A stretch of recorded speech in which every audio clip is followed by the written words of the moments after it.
تخيل. ايه ده؟ خالي؟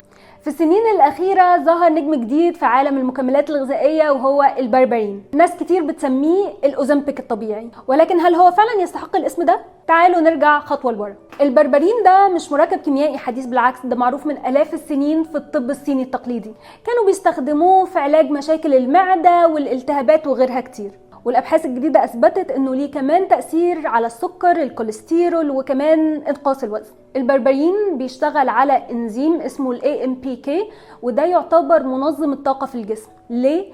لان هو بيحسن مستويات السكر، بيشتغل على حساسيه الانسولين في الجسم، وكمان بينظم عمليه الايض الغذائي. وده مختلف عن الاوزمبيك اللي بيشتغل على هرمون الجي ال بي 1 اللي بيشتغل مينلي على الشهيه. خطورة البربرين انه بيتفاعل مع ادوية تانية زي ادوية السيولة والمضادات الحيوية، فبالتالي يفضل ان هو يتاخد تحت اشراف طبي.